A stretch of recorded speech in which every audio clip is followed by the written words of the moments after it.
उत्सव मंगळवार वार्षिक मंगळवार दिनोत्सव पळय तो एक देवीची उत्सव मूर्ती सबंद गांवान लालची उत्सव म्हणून प्रसिद्ध आसा. तो सबंद गांवान दिवाळे नंतरचो जो मंगळवार जाता जर समज इमिजिएटली येयलो नाल्यार तो धरिना नाजाल्यार फुडलो धरता म्हणजे विथीन म्हणजे कार्तीक म्हयन्यानूच तो जाता उत्सव.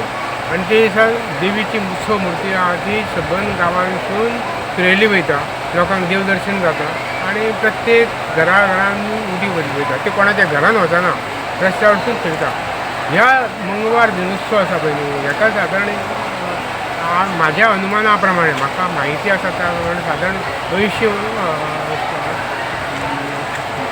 65-70 वर्सां 65-70 वर्सां सुरवातीक गांवांच्या लोकांनी एकी कडेन करून हो मंगळवार दिनोत्सव चालू सुरवात केल्लो. तेन्ना मनोहर बुवा शिरगांवकर आसले आनी अनेक गायक मंडळी आनी मनोहर बुवा शिरगांवकर आसा पळय न्हू ते कितें करताले की त्याच्याच बरोबरचे लोक आसा पळय वळवयकर धरा, मडकर धरा, सोमनाथ च्यारी धरा, आजरेकर धरा, हे सगळ्यांक वामन पिळगांवकर हे सगळ्यांक एकी कडेन करप आनी हो उत्सव बऱ्यापैकी मनयताले. आनी 3 जाण हो उत्सव दिसाचो सुरवात जायना, 3 जाणांचो सुरवात जाता. 7 सादारण सुरवात जाता. देवळान पयलीं भजन देवळान मेरायच्या मंदिरान केलें वयता आनी मागीरूच ती गांवांत फिरता.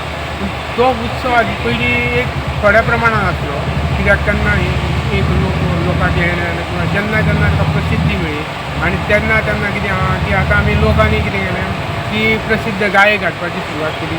इवन मनोहर भाऊ शिरगांवकर आसले तेन्नाय देशपांडे, गंधर्व, बालगंधर्व हेंकां सुद्दां हांगासर हाडलेलें आसा. आनी म्हणजे एक बऱ्यापैकी कार्यक्रम करपाची तेंची एक शैली आसली मनोहर भाऊ शिरगांवकार. आनी तो कार्यक्रम आज कितें आहा की हो कार्यक्रम आमी देवस्थान तर्फे करता. सगळी व्यवस्थापन आहा पळय नियोजन आहा ते देवस्थान तर्फे केल्लें करता. भितर सभा मंडपान सुरवात सभा मंडपान जाता. तिका बैठक घेवन आमी त्या सगळ्या जे कोण संगीतकार आसा पळय तेंचे सगळ्यांचे गायन जे आसा पळय ते पार्टिसिपेट करता सभा मंडपाक. आनी तेच्या नंतर जेन्ना लालची भायर काडटा पळय न्हू तेन्ना मागीर सुरवात जाता पळय तिची मानशा वाड्यार, मदल्या वाड्यार, मागीर मेरायच्या मंदिरान तिसरी म्हत्वाची गजाल जाता रवळनाथ मंदिरान आनी वडार होमखंड अशी 5 गजाली